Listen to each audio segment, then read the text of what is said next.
भाई, मैंने तो पहले ही बोला था, ये लड़कियां बहुत चालू होती हैं। इनके पास कोई दिलविल नहीं होता। सब पहले से बैकअप बना के रखती हैं। साजन ने सबकी खामोशी को तोड़ते हुए कहा। वो गुस्से में था, पर वो वैसी लगती तो नहीं थी। अनिरुद्ध धीरे से बड़बड़ाया।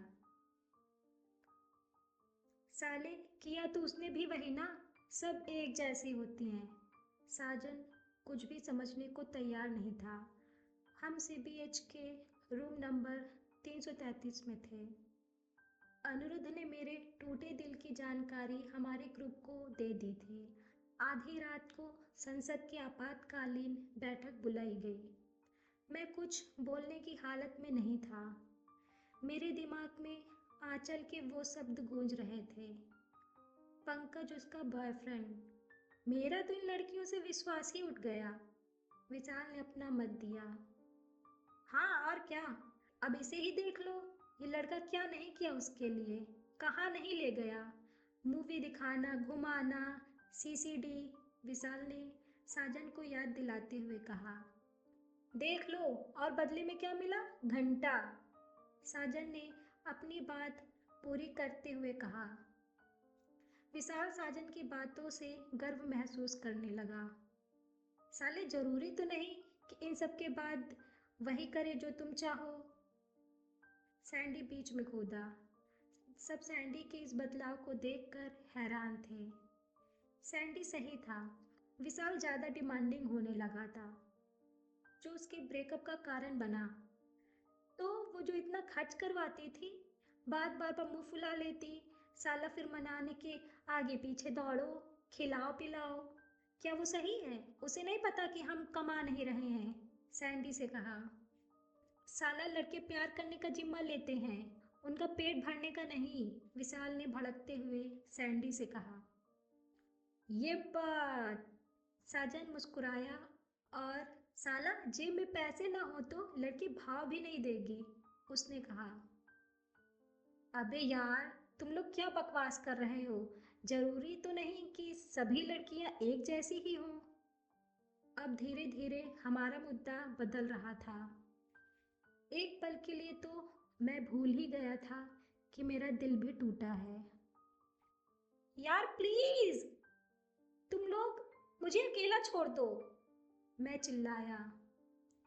मेरे चिल्लाने का एक और मकसद था कि उनका ध्यान मुझ पर आए। साले, तू पहले कल जा उसके सामने, पूछ उसने क्यों किया। अब बहुत हुआ, साजन ने जोश में आते हुए बोला। मैंने कुछ नहीं कहा। तुझे उसे पहले ही प्रपोज कर देना चाहिए था, विशाल ने कहा। यार, उससे क्या होता, हर चीज का समय होता है। मैं आशी से पहले अच्छी दोस्ती करना चाहता था। मैं उसका विश्वास पाना चाहता था। यार, मैंने ऐसा क्या किया जो वो मुझे इग्नोर करने लगी? मेरी आंखें फिर भर आई, पर मैं अपने दोस्तों के सामने रो नहीं सकता था। हो सकता है वो तुझे हर्ट नहीं करना चाहती हो। उसे पता चल गया हो कि तू उससे प्यार करने लगा है। अनिरुद्ध ने अपना मत दिया, पर साजन उसकी बातों से सहमत नहीं था। साजन ने सिगरेट की दूसरी कश लगाई। छोड़ बे, दूसरी मिल जाएगी। वो तेरे लायक ही नहीं थी। नहीं यार, it's not like that. I love her truly. मैं उसे भूलने के बारे में सोच भी नहीं सकता। मैंने अपना फैसला सुनाया। पर साले, तू करेगा क्या? अब वो तो किसी और से प्यार करती है ना, साजन ने कहा। मैंने उसकी ओर देखा। हाँ, पर मैं तो बस उससे ही प्यार करता हूँ ना। सबकी निगाहें मुझ पर थी। भाई देख लो, जो भी करना है कर, हम तेरे साथ हैं, साजन ने कहा। मैं जैसा हूँ वैसा ही रहूंगा। वो जैसी भी है, मुझे उससे कोई प्रॉब्लम नहीं। बस मैं उसे कभी नहीं भूल सकता, मैंने कहा। यार, मैं सारी खुशियाँ उसके कदमों में रख देना चाहता हूँ। मुझे नहीं पता था उसका पास्ट क्या है। बस मैं उससे सच्चा प्यार करता हूँ। वो मुझसे कितना भी नफरत करे, कितना भी इग्नोर करे, मैं पीछे नहीं हटने वाला। साला, वो प्यार ही क्या, जो चंद मुश्किलों में हार मान ले। इस शायरी के साथ मैंने अपनी बात खत्म की। वाह मेरे शेर, दिल जीत लिया तूने। साजन ने मुझे गले लगा लिया। पर न जाने क्यों मेरी आंखों में आंसू आ गए। मुझे नहीं पता था मैं अब क्या करने वाला हूँ, पर ये दोस्त मेरे साथ थे। खाली कुर्सी पर तो कोई भी बैठ सकता है, किसी को हटाकर जो बैठे वही तो असली शेर है। साजन ने शायरी की। सब तालियां बजाने लगे। तू बस पता कर उस पंकज के बारे में, हम लोग सब देख लेंगे। और रही बात भाभी जी की, तो कहना घर से उठवा लेंगे। साजन ने जोश में आते हुए कहा। रात के 3 बज रहे थे। मेरी आंखों में नींद का नामो निशान नहीं था। मेरे सामने बस आशी का चेहरा था, वो चेहरा जिसे मैं बेइंतहा प्यार करता था। और आज पता चला कि वो किसी और का प्यार है। ये सब अचानक से कैसे हो गया? मेरी आशी किसी और की कैसे हो सकती है? मैं उसे किसी और के साथ सोच भी नहीं सकता। क्या वो मेरी कभी नहीं हो सकती? अगर उसे पता चल जाए कि मैं दुनिया में उससे सबसे ज़्यादा प्यार करता हूँ, तब भी नहीं। काश कि एक बार वो मुझसे पूछ लेती कि मैं उससे कितना प्यार करता हूँ। मैं अब क्या करूँ? इस पंकज के बारे में कैसे पता करूँ? मैं उठकर बैठ गया। पर आशी के साथ है और खुश है। मुझे तो बस यही चाहिए था ना, उसकी खुशियाँ। मैं तो बस उसे हंसता हुआ देखना चाहता था। उस मासूम चेहरे को मैं उसे कैसे हर्ट कर सकता हूँ? शायद पंकज मुझसे बेहतर होगा और वो उसे पसंद भी करती है, पर मुझसे ज़्यादा प्यार वो नहीं कर सकता। वो मेरी आशी को कैसे छीन सकता है? मैं बैठकर रोने लगा। मुझे याद भी नहीं पिछली बार मैं इतना कब रोया था। जब आप किसी से बेहद प्यार करने लगते हैं तो उन अनगिनत आंसुओं के लिए भी तैयार रहना पड़ता है। मुझे फिर से मेरे दोस्तों की ज़रूरत थी। मैं उसके चेहरे को कैसे भूल सकता हूँ, जिसे देखे बिना मेरी सुबह नहीं होती थी। मैंने निश्चय किया कि मैं आशी को कुछ नहीं कहूँगा। मैं उससे ज़िंदगी भर प्यार करता रहूँगा, भले ही वो मुझसे प्यार ना करे। मैं उससे कल जाकर कह दूँगा कि तुम चिंता मत करो, मैं तुम्हें अब कभी परेशान नहीं करूँगा। पर मैं उसके सामने कैसे जाऊँ? मैं कौन होता हूँ उसकी ज़िंदगी में दखल अंदाजी करने वाला? नहीं, मैं नहीं मिलूँगा उससे। पर मुझे जानना है वो मुझे इग्नोर क्यों कर रही है। कैसे पता करूँ? आंचल तो उसकी ही तरफदारी करेगी। हाँ काव्या, मैं काव्या से मदद लूँगा। वो सब पता कर लेगी। मुझे विश्वास है वो सब सही कर देगी। मैंने उसे कॉल लगाया, पर इतनी रात को कोई फ़ोन नहीं उठाना चाहेगा। मैंने उसे कल मिलने के लिए मैसेज किया। अगले दिन 1 बजे वो पहुंचते ही मुझ पर भड़कने लगी, इसके इवेंट में न आने के लिए। मैंने उसका कॉल भी कई बार इग्नोर किया था, पर मेरी स्थिति जानने के बाद वो शांत हो गई। मैंने उसे सब कुछ बता दिया। हम एमई 21 में थे। आज वहाँ कोई मीटिंग नहीं होनी थी। वो मुझे बस देखे जा रही थी। तो अब तुम क्या चाहते हो? मैं उसे नहीं भूल सकता। मैंने अपना डिसीजन सुनाया। उसने एक गहरी सांस ली। कुछ पल के लिए वो खामोश रही। तो तुम क्या चाहते हो मैं क्या करूं? मुझे कुछ नहीं पता। तुम कुछ भी करो। अब मैं उसे तुम बोल सकता था, जिसकी इजाज़त खुद उसने मुझे दे रखी थी। मैं जानना चाहता हूँ कि वो मुझे इग्नोर क्यों कर रही है, और मैं इस पंकज की हिस्ट्री जानना चाहता हूँ। यार अब तो मैंने कैंपस हॉस्टल भी छोड़ दिया, नहीं तो मैं अभी उससे मिलकर पता कर लेती। वैसे तुम चिंता मत करो, मैं कुछ करती हूँ। और पहले तुम देवदास की तरह मुंह बनाना बंद करो। मुझे नहीं पता था कि देवदास कैसा मुंह बनाता है। और सुनो, जो भी रिजल्ट होगा, पॉजिटिव या निगेटिव, तुम्हें उसे मानना पड़ेगा। ओवर रिएक्ट नहीं करोगे। उसने अपनी उंगलियां दिखाते हुए कहा। मैंने हामी भर दी। 28 घंटे बाद। ये 28 घंटे बहुत मुश्किल से बीते। मैंने कम से कम 20 बार काव्या को फ़ोन और मैसेज किया। उसने कहा कि वो अपने जासूस लगा चुकी है, जल्दी ही पता चल जाएगा। मैं हर पल भगवान से प्रार्थना कर रहा था कि कोई पॉजिटिव रिस्पांस ही मिले। उसने मुझे अगले दिन ME 21 में मिलने के लिए मैसेज किया।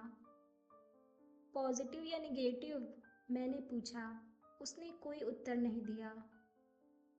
4 बजे क्लास खत्म होने के बाद वो ME 21 में आई। प्रैक्टिकल होने की वजह से आज वहाँ क्लास जल्द खत्म हो गई थी। मैं मैसेज मिलने के बाद से ही ME 21 में उसका इंतज़ार कर रहा था। वो अपने टाइम से 25 मिनट देर से पहुंची। मैं उसे बस देखता रहा और उसके जवाब का इंतज़ार कर रहा था। वो आकर मेरे बगल में बैठी और मैं उसके जवाब का इंतज़ार करने लगा। मुझे एक पॉजिटिव न्यूज़ का इंतज़ार था, लेकिन काव्या की खामोशी से मुझे डर लग रहा था। सुनो, पहले प्रॉमिस करो कि मैं जो बोलूँगी तुम्हें उसे नॉर्मली लेना होगा। तुम उसे अपने पर हावी नहीं होने दोगे। ये कहीं से भी मेरे लिए पॉजिटिव न्यूज़ नहीं लग रहा था, पर मुझे जानना था। मैंने हामी भर दी। यार, मैंने पता करवाया है, उसका स्कूल टाइम से ही एक बॉयफ्रेंड है। मैंने मुट्ठियाँ कस ली। और वो उसके साथ खुश भी है। मैं शांत रहा। तो वो मुझे इग्नोर क्यों कर रही है? ये वर्ड बहुत मुश्किल से मेरे मुंह से निकला। वो कुछ पल तक शांत रही।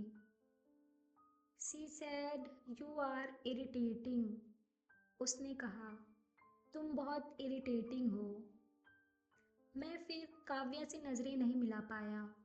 मैंने अपना सर अपने हाथों में ले लिया। ये किसी भी तरह से एक पॉजिटिव न्यूज़ नहीं थी।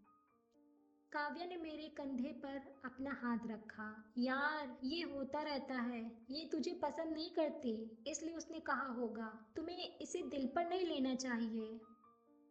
मैं कुछ भी बोलने की हालत में नहीं था। मुझे इरिटेटिंग शब्द सुनकर बहुत बड़ा धक्का लगा। पर मैंने ऐसा इरिटेटिंग किया क्या? मैंने अपने सर को अपने हाथ से दूर करते हुए पूछा। पर अब ये तो वही जाने। मेरी आंखों में आंसू थे। मैं उसे सच में बहुत प्यार करता हूँ। काव्या वो वैसा कैसे कर सकती है? प्लीज तुम कुछ करो। मैंने गिड़गिड़ाते हुए कहा। यार, तुम पागल हो?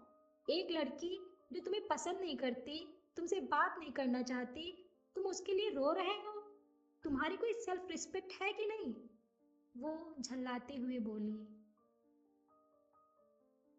दिल पर लगी चोट सबसे बड़ी चोट होती है। इसमें अच्छे अच्छे लोग बिखर जाते हैं। अब उस लिस्ट में एक नाम मेरा भी था। मैंने जिस लड़की से शिद्दत से प्यार किया, वो मुझे इरिटेटिंग समझती है। इससे बुरा आपके साथ कुछ नहीं हो सकता। जब आपको खुद से नफरत हो जाए। काव्या ने मुझे समझाने की बहुत कोशिश की, पर मुझे उसकी बात को नहीं समझना था। मैं बस इतना जानता था, आसी किसी और से प्यार करती है और मैं उसकी जिंदगी में बस एक इरिटेटिंग लड़का हूँ जिसकी कोई वैल्यू नहीं। मुझे जाना है, मैंने अपना बैग उठाते हुए कहा। उसने मेरा बैग पकड़ लिया। पहले प्रॉमिस करो कि तुम कुछ गलत नहीं सोचोगे। उसने अपना हाथ आगे बढ़ाया। मैंने उसका कोई उत्तर नहीं दिया। अनंत, क्या तुम उसे खुश देखना चाहते हो? मैंने उसकी ओर देखा। मेरे लिए ये बचकाना सवाल था। हाँ, मैंने बहुत मुश्किल से हामी भरी। तो प्लीज उसे भूल जाओ, उसने कहा। क्या ये पॉसिबल है? जब दिल टूटता है तो दिमाग भी काम करना बंद कर देता है। खुशी हमसे कोसों दूर चली जाती है। भूख का नामो निशान नहीं होता और नींद हमसे लुका छिपी खेलने लगती। मेरे साथ भी यही हो रहा था। अब तो मैं आशी की नज़र में एक इरिटेटिंग लड़का था, जिसका मतलब होता है अपनी हरकतों से लोगों को परेशान करना। शायद मेरा उसके सामने खो जाना इरिटेटिंग था, उसके दोस्तों के सामने कार्ड देना इरिटेटिंग था, या उस वेटर को पैसे देना, या फिर मेरा उससे इतना ज़्यादा प्यार करना इरिटेटिंग था। मेरे दिमाग में उसके साथ बिताए वे सारे लम्हे घूम रहे थे। पर इन सब के बावजूद मैं उसे सच्चा प्यार करता था। मैं अब खुद से नफरत करने लगा। मैं दूसरों के सामने जाने से डरने लगा, कहीं मैं कुछ इरिटेटिंग हरकत न कर दूं। मैंने अपने दोस्तों से बात करना कम कर दिया। घर पर बात किए हुए महीनों हो गए थे। मुझे सबकी ज़रूरत थी, पर मैं खुद से नज़रें नहीं मिला पा रहा था। मैं टूट चुका था। मैं आशी को जितना भुलाने की कोशिश कर रहा था, वो मुझे उतनी याद आ रही थी। मैंने भी उसे भूलने का सबसे प्रसिद्ध हथियार अपनाया, जिसे मैंने अब तक बस लोगों से सुना था। कैसे लोग अपना गम भुलाने के लिए शराब का इस्तेमाल करते हैं। और फिर मैंने एक सुप्रसिद्ध गीत भी सुना था, तेरा गम अगर न होता तो शराब मैं न पीता। मैंने इसके बारे में अपने दोस्तों से कुछ नहीं बताया। प्रताप दादा, जो हमारे हॉस्टल का दारू एक्सपर्ट था, मैंने उससे अपनी इच्छा जताई। प्रताप दादा दारू को सूंघ कर बता देता कि कौन सी ब्रांड है, कितने समय तक इसका नशा रहेगा और इसमें क्या क्या इंग्रेडिएंट्स होते हैं। हमारी कॉलेज में अच्छी दोस्ती हो गई थी। मैंने उससे इस बारे में किसी से जिक्र न करने को कहा। उसने शाम को चलने का प्लान बनाया। अंग्रेजी शराब की दुकान। दुकान के बाहर मैंने बोर्ड पर पढ़ा, ये कॉलेज से कुछ 1 किलोमीटर की दूरी पर था। मैंने चारों तरफ नजरें घुमाई। मुझे डर था कहीं कोई मुझे पहचान न ले। कौन सा चाहिए? प्रताप ने मेरे कंधे पर हाथ रखते हुए कहा। मैंने देखा पूरा कमरा एक लोहे की चार दीवारी के पीछे बोतलों से भरा था। वहाँ एक बड़े छेद से लोग पैसा देते और उन्हें उनके पसंद की याद मिटाने वाली दवा मिल जाती। कुछ लोग बगल में नशे में हिल रहे थे। वे खुद नहीं समझ पा रहे थे कि वो क्या कर रहे हैं। मैंने एक बोतल की तरफ इशारा किया जिस पर 8 लिखा हुआ था, क्योंकि मेरा बर्थडे भी 8 था। प्रताप हंसने लगा। अभी थोड़ा ज़्यादा हो गया, हम लोग आज बियर से शुरुआत करते हैं। उसने 2 बियर का ऑर्डर दिया। हम दुकान के बगल में बने कमरे में दाखिल हुए, जो सिगरेट के धुएं से भरा हुआ था। लोग नमकीन और कुछ फास्ट फूड के साथ दवा को गले के नीचे से उतार रहे थे। सब अपनी बातों में मशगूल थे। वहाँ मेरी तरह कुछ कॉलेज स्टूडेंट भी थे। यार, कोई प्रॉब्लम तो नहीं होगी ना? मैंने प्रताप से पूछा। वो हंसने लगा। जिस बोतल की ओर तुम इशारा कर रहे थे, उससे ज़रूर प्रॉब्लम हो जाती। यार, ये बियर है, इससे कुछ नहीं होता। बस 8% अल्कोहल ही होता है इसमें, उसने मुझे समझाया। क्या ये बियर मेरे दुख को दूर कर सकता है? आज मैं पहली बार इसे टेस्ट करने जा रहा था। पहली घूंट बहुत कड़वी थी, मुश्किल से गले के नीचे उतरी। प्रताप ने मुझे शाबाशी दी। मैं जल्दी ही आशी की यादों को भूलना चाहता था। मैंने आंखें बंद करके कुछ और घूंट पिए। किसी तरह बियर की आधी बोतल को मैंने खत्म किया। इतने समय में प्रताप 2 बोतल खत्म कर चुका था। अगले कुछ पल में बियर ने अपना काम शुरू कर दिया। मेरा सर गोल गोल घूमने लगा। मेरे हाथ पैर बेकाबू होने लगे। मैंने बची हुई बियर का काम कर दिया। प्रताप ने मेरी पीठ थपथपाई। मैंने कुछ पल के लिए अपनी आंखें बंद की, पर आशी का चेहरा अब भी मेरे सामने था। मैंने अपना सर टेबल पर रख दिया। अनंत, अनंत, मैंने प्रताप के मुंह से कुछ आवाजें सुनी। तू ठीक है? मैंने वापस अपना सर ऊपर उठाया। मैं हंस रहा था। मेरे अंदर जोश आ गया था। न जाने कब मैंने अपनी शर्ट उतार दी। मेरे अंदर गर्मी छा रही थी। मुझे मजा आने लगा। मैं दुनिया को भूल चुका था, पर आशिक के वो शब्द कि मैं इरिटेटिंग हूँ, मैं अब भी नहीं भूल पा रहा था। वो मुझे बार बार परेशान कर रहा था। मैं उठ गया, पर मेरे पैर जमीन पर नहीं पड़ रहे थे। मैंने अपनी कुर्सी को जोर से लात मारी। वो दूर जाकर गिरी। ये साला पंकज था। उसने मेरी आरसी को छीन लिया। मैं उसे छोड़ूंगा नहीं। मैं वापस कुर्सी की ओर बढ़ा। प्रताप ने मुझे पकड़ लिया। कौन? आशी? प्रताप ने कहा। पूरी दुनिया जानती है आशी के बारे में, तुझे कुछ नहीं पता? कैसा दोस्त है मेरा? मुझे कुछ नहीं समझ आ रहा था कि मैं क्या बोल रहा हूँ। मैंने सामने टेबल पर किसी के गिलास में रखी शराब को देखा। मैंने उसे एक घूंट में गले से नीचे उतार लिया। प्रताप ने मुझे संभालने के लिए आगे बढ़ा। यार, मैं उसे नहीं भूल पा रहा हूँ। मैं उससे बहुत प्यार करता हूँ। प्रताप ने मुझे गले लगा लिया। मैं उसके कंधे पर सर रखकर रोने लगा। उसके बाद मुझे कुछ भी होश नहीं था।